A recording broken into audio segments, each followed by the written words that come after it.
Buenos días, mi nombre es Daniela Sacramento, soy profesora de la cátedra de histología y hoy vamos a hablar acerca de la membrana plasmática que corresponde al tema de célula. ¿Qué tópicos vamos a tocar hoy?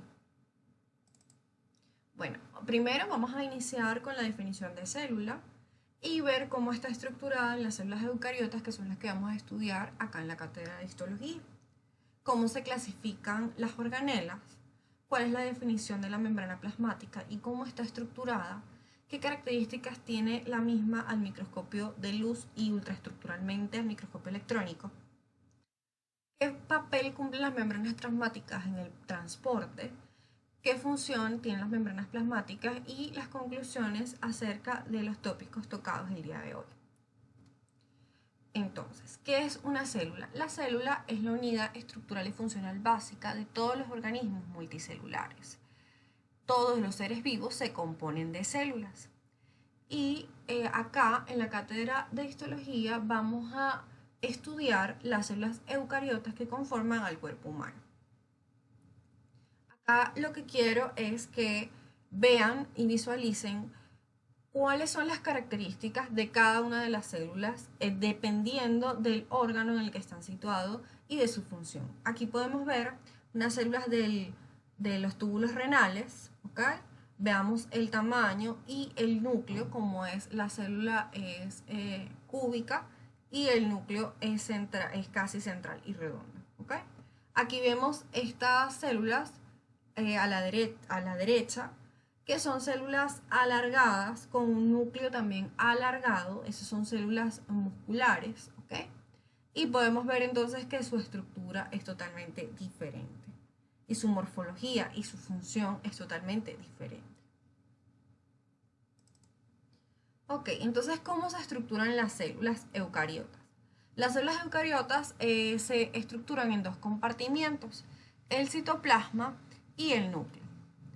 En el citoplasma, lo que vamos a observar es que está delimitado por la membrana plasmática y allí es donde se realizan los intercambios de las células con el medio ambiente.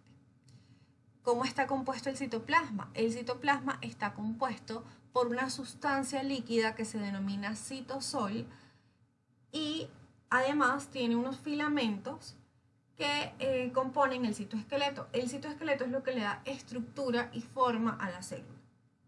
Las organelas se pueden clasificar como membranosas, que están recubiertas por una membrana, valga la redundancia, como la membrana plasmática, el reticulum endoplasmático rugoso, liso y sarcoplásmico, el aparato de Golgi, las mitocondrias, los endosomas, los lisosomas y los peroxisomas.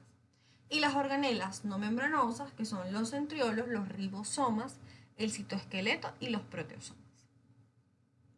También tenemos las inclusiones, que son estructuras no vivas de la célula y carecen de actividad metabólica, no se encuentran limitados por membrana. El núcleo es una estructura que caracteriza a las células eucariotas. En él se encuentra el material genético de la célula que codifica la información para la estructura y función celular. El núcleo está compuesto por el nucleoplasma, el nucleolo y la cromatina, y está separado por la membrana nuclear.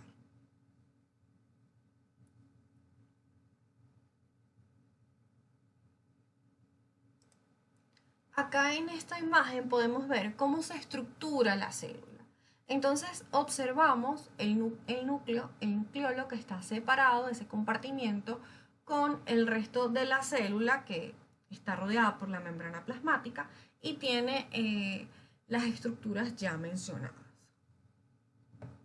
Como ya les expliqué, esta estructura general de la célula puede cambiar dependiendo, o sea, tiene los mismos organelos, pero su distribución y su forma cambia dependiendo de la localización y la función de la misma.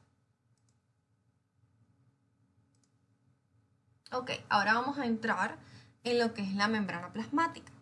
La membrana plasmática está compuesta por una bicapa lipídica que tiene lípidos anfipáticos y a su vez contiene proteínas integrales y proteínas periféricas que se adhieren a la superficie. Aquí vemos la imagen donde podemos ver las estructuras amarillas, que son los lípidos, y las estructuras azules son las proteínas. La membrana plasmática no es un organelo inerte, es un organelo que cambia dependiendo de las funciones y la estructura de la célula. Además, también recibe el nombre de membrana plasmática, membrana celular o plasmalema.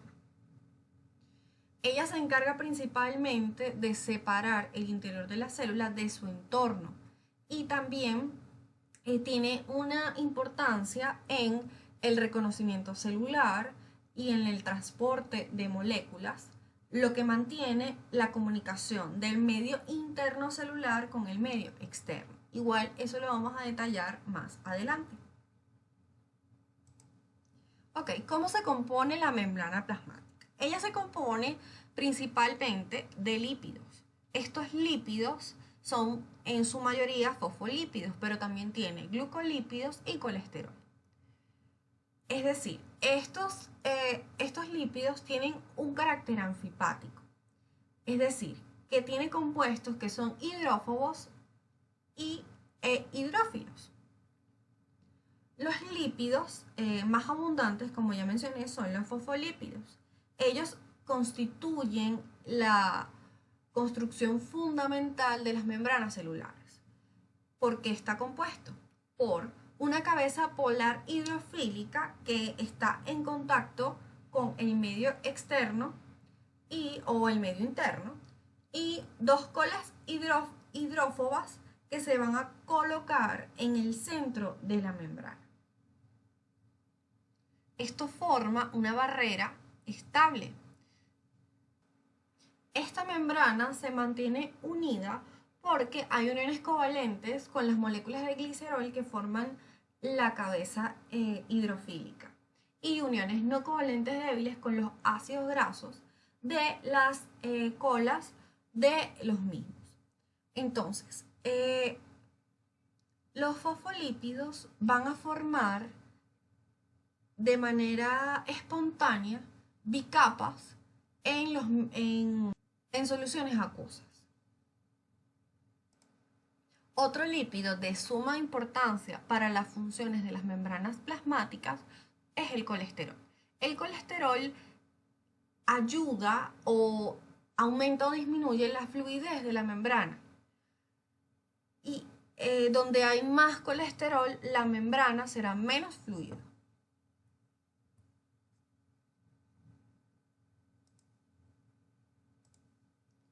Las proteínas que conforman también son estructuras esenciales de las membranas biológicas. También son anfipáticas, es decir, tienen un dominio que es polar y otro extremo o dominio que no es polar. Aquí podemos dividir las proteínas en proteínas integrales de membrana y proteínas periféricas de membrana.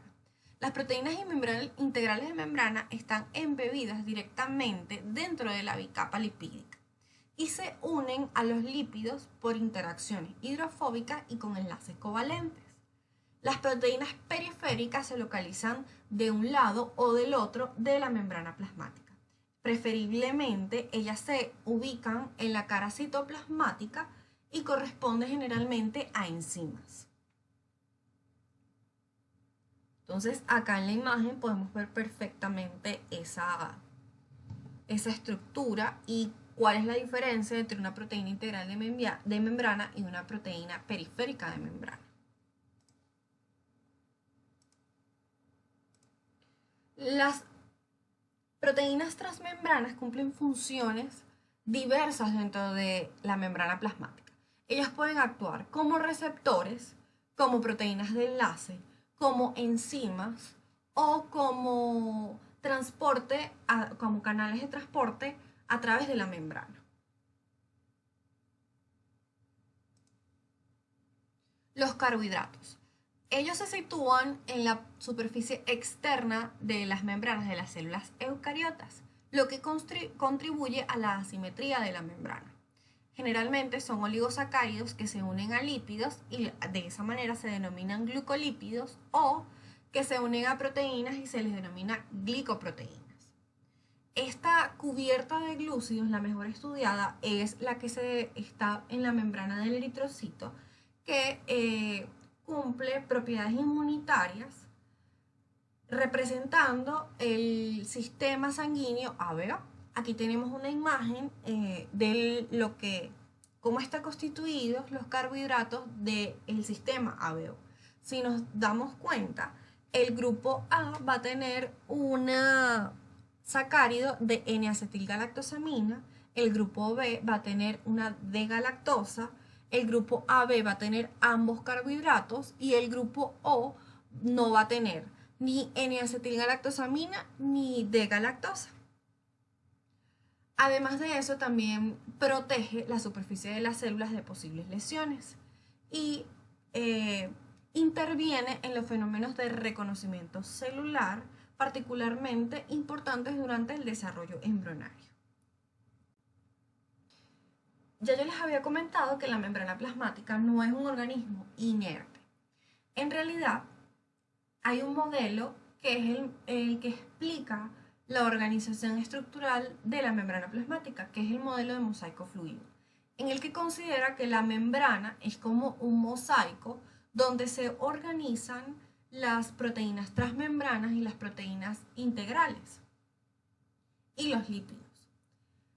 Además, estas proteínas integrales se desplazan lateralmente y no se quedan inertes dentro de la membrana plasmática. Además, son estructuras asimétricas y la distribución de los carbohidratos en la cara externa de la membrana contribuye a formar esta asimetría, lo que permite que las proteínas y los lípidos puedan desplazarse lateralmente es la fluidez de la membrana. Las membranas se hacen menos fluidas cuando hay sus ácidos grasos que conforman las colas de los fosfolípidos son de cadena larga y están saturados. Y además cuando en ellos hay colesterol. Además tenemos otras estructuras que controlan el movimiento y la distribución de las proteínas, que son las balsas lipídicas. Las balsas lipídicas son microdominios de la membrana plasmática que, como ya expliqué, controlan el movimiento y distribución de las proteínas dentro de la bicapa. ¿Cómo están formadas las balsas lipídicas? Por glucoesfingolípidos y por colesterol. Hay dos tipos de balsas lipídicas. Tenemos las balsas lipídicas planas, que contienen una familia de proteínas conocidas como flotilinas.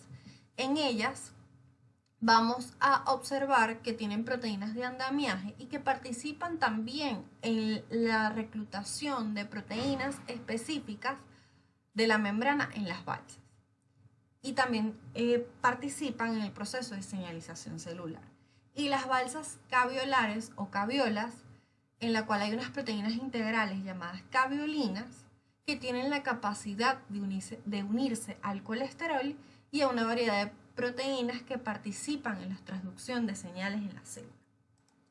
¿Cómo podemos observar las proteínas integrales de membranas? A través de una técnica llamada criofractura.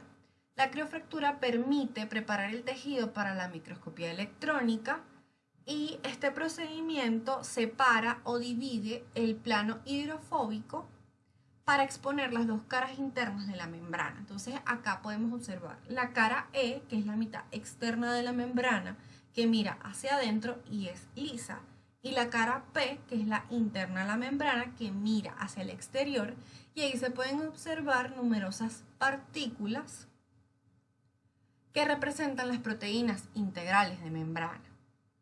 Esto se observa a través del microscopio electrónico de transmisión. Desde el punto de vista morfológico, ¿cómo podemos estudiar la membrana plasmática? Lamentablemente, en el microscopio de luz no se puede visualizar la estructura de la membrana plasmática. Podemos ver la ultraestructura a través del microscopio electrónico. Debemos Luego de fijarlo con osmio, lo observamos en microscopio electrónico. Podemos ver dos líneas densas de alta densidad electrónica separadas por una línea lúcida de baja densidad electrónica, formando una estructura trilaminar que se observa también en los organelos membranosos, y a esto se le denomina unidad de membrana. La membrana plasmática participa activamente en el transporte de membrana. Facilita el paso de moléculas a través de una membrana plasmática, y tenemos varios tipos. El transporte de moléculas pequeñas, donde se da el transporte pasivo, que es a través de un gradiente de concentración, de donde hay más concentración a donde hay menos. El más sencillo es la difusión simple, donde hay paso de moléculas muy pequeñas, generalmente son moléculas lipídicas o sustancias apolares como el oxígeno y el nitrógeno atmosférico, que difunden libremente por la membrana plasmática. Tenemos la difusión simple a través de canales, que es el rosadito. Allí lo que que se realiza a través de proteínas canales. Esto, ¿qué es lo que generalmente pasa por ese canal? Bueno, iones como sodio, potasio y calcio y cloro a favor de su gradiente. Y la difusión facilitada a través de proteínas transportadoras generalmente permite el paso de moléculas pequeñas polares como lo son aminoácidos y monosacáridos. Cuando esta proteína transmembrana, que es una proteína transportadora, se une a la molécula, hay un cambio conformacional en su estructura que arrastra a la molécula hacia el interior de la célula. Y tenemos también para el transporte de moléculas pequeñas el transporte activo, que permite el paso de sustancias en contra de su gradiente. El perfecto ejemplo de esto es la bomba sodio-potasio ATPasa. Vemos en la imagen que en el espacio extracelular el más importante es el sodio, el más abundante, y en el espacio intracelular es el potasio. La bomba sodio-potasio ATPasa va a transportar el sodio fuera de la célula en contra de su gradiente y va a introducir potasio a la célula en contra de su gradiente. Recuerden que el transporte activo amerita el gasto de ATP o el uso de ATP para poder transportar estos tres sodios fuera de la célula y estos dos potasios hacia el interior.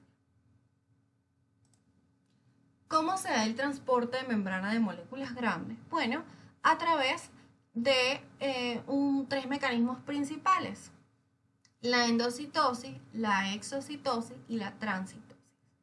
La exocitosis es el proceso por el cual la célula capta partículas del medio externo mediante una invaginación de la membrana, engloba a esta partícula a ingerir y se produce una vesícula con el material ingerido.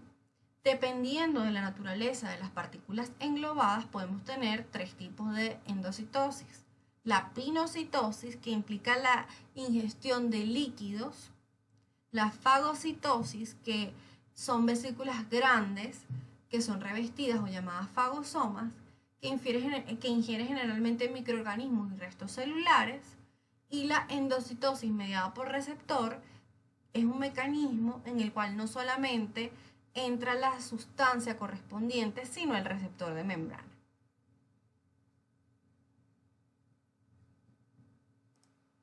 La exocitosis es el mecanismo por el cual las macromoléculas contenidas en las vesículas son transportadas desde el interior de la célula hasta la membrana plasmática. Esto requiere que la membrana de la vesícula y la membrana plasmática se fusionen para que pueda ser vertido en contenido de la vesícula al medio. Mediante este mecanismo, las células son capaces de eliminar sustancias sintetizadas por la célula o sustancias de desecho. La transitosis es el fenómeno por el cual una sustancia atraviesa todo el citoplasma celular desde un polo hasta el otro, lo que interviene en mecanismos de endocitosis, exocitosis. Esto particularmente ocurre en las células endoteliales. ¿Cuáles son las funciones de las membranas plasmáticas? Bueno, como ya hemos visto, Mantiene una relación entre el medio interior y de la célula y su exterior, ya que permite la permeabilidad celular, el paso de iones, de agua, de macromoléculas y la comunicación a través de endocitosis, exocitosis y transitosis. Además, la membrana plasmática puede presentar modificaciones en su superficie apical, lo que favorece las funciones celulares. Estas modificaciones pueden ser microvellosidades, cilios, flagelos o uniones intercelulares. Igual eso lo vamos a ver más adelante con mayor detalle.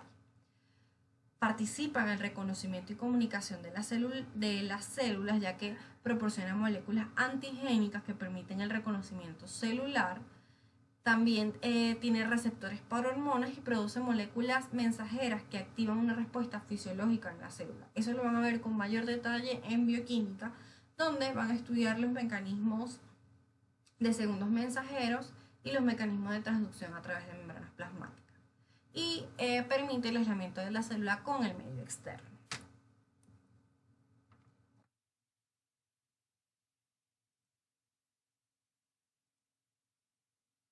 Conclusiones. La membrana plasmática no solo aísla la célula del medio externo, también se encuentra en algunos, acuérdense que también tenemos la membrana plasmática en algunos organelos de la célula, lo que permite que ese organelo pueda aislarse temporalmente de toda la célula y pueda desarrollar funciones con mayor, de manera más óptima. El compuesto esencial de las membranas biológicas son los fosfolípidos. El colesterol influye haciendo la membrana plasmática menos fluida. Los glucolípidos proporcionan asimetría a la membrana plasmática. Las membranas plasmáticas son estructuras anfipáticas que se visualizan con el microscopio electrónico. No se pueden visualizar con el microscopio de luz. Las proteínas integrales de membranas cumplen funciones importantes en el metabolismo, regulación e integración celular. Eso incluye bombas, conductos, proteínas receptoras, proteínas de enlace, enzimas y proteínas estructurales. Muchas gracias por su atención, espero que la clase haya sido de provecho.